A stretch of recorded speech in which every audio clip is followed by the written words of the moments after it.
ভুলে আমি ঢালিউড সুপারস্টার শাকিব খান, যাকে ছাড়া বাংলা চলচ্চিত্র ইন্ডাস্ট্রি কল্পনা করা কঠিন। দীর্ঘ ২ দশকের ক্যারিয়ারে তিনি উপহার দিয়েছেন অসংখ্য হিট সিনেমা। আজকের ভিডিওতে আমরা জানব শাকিব খানের জীবনের সেরা ১০টি সিনেমা, সেগুলোর বাজেট এবং বক্স অফিস কালেকশন সম্পর্কে। চলুন শুরু করা যাক নাম্বার ১০ থেকে।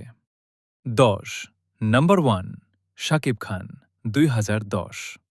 এই সিনেমার মাধ্যমেই শাকিব খান নিজেকে ইন্ডাস্ট্রির অঘোষিত রাজা হিসেবে প্রতিষ্ঠিত করেন। বাজেট প্রায় ১.৫ কোটি টাকা, আয় প্রায় ৩ কোটি টাকা। সে সময়ের হিসেবে ব্লকবাস্টার নয়।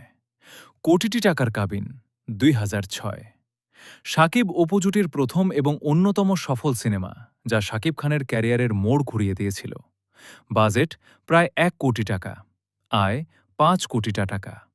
৮ শিকারী ২০১৬। যৌথ প্রযোজনার এই সিনেমায় শাকিব খানের লুক এবং অভিনয় দুই বাংলাতেই ব্যাপক প্রশংসা পায়। বাজেট ৪.৫ কোটি টাকা, আয় প্রায় ৫.৫৫ কোটি টাকা। ০৭ নবাব ২০১৭। অ্যাকশন থ্রিলার ঘরানার এই সিনেমাটি শাকিব খানের অন্যতম স্টাইলিশ কাজ। বাজেট প্রায় ৫ কোটি টাকা, আয় ৯.১ কোটি টাকা। ০৬ পাসওয়ার্ড ২০১৯। শাকিব খানের নিজের প্রোডাকশনের এই সিনেমাটি ২০১৯ সালের সর্বোচ্চ আয়কারী সিনেমা ছিল। বাজেট প্রায় ৩.৫ কোটি টাকা, আয় ১১ কোটি টাকা। ০৫ প্রিয়া আমার প্রিয়া ২০০৮। এটি শাকিব খানের ক্যারিয়ারের শুরুর দিকের সবচেয়ে বড় একক হিট সিনেমা।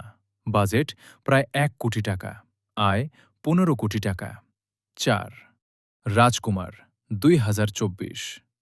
পারিবারিক আবেগ ও দেশপ্রেমের মিশেলে তৈরি এই সিনেমাটি বিশ্বজুড়ে সমাদৃত হয়েছে।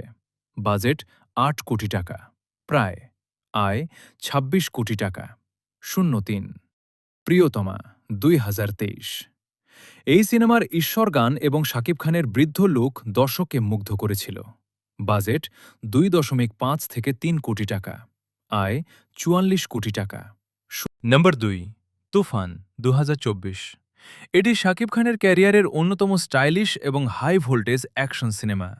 বাজেট ৮ কোটি টাকা, প্রায়, আয় ৫৬ কোটি টাকা। নাম্বার ১ বরবাদ ২০২৫। বর্তমানে শাকিব খানের ক্যারিয়ারের সবচেয়ে বেশি আয় করা এবং জনপ্রিয় সিনেমা। বাজেট ১০ থেকে ১৫ কোটি টাকা, প্রায়, আয় ৭৫ কোটি টাকা। সর্বকালের সর্বোচ্চ আয়কারী বাংলাদেশি সিনেমা। আউটরো। এই ছিল শাকিব খানের সেরা ১০টি সিনেমা। এর মধ্যে আপনার প্রিয় কোনটি? কমেন্ট করে আমাদের জানান। ভিডিওটি ভালো লাগলে লাইক দিন এবং আমাদের চ্যানেলটি সাবস্ক্রাইব করুন। ধন্যবাদ।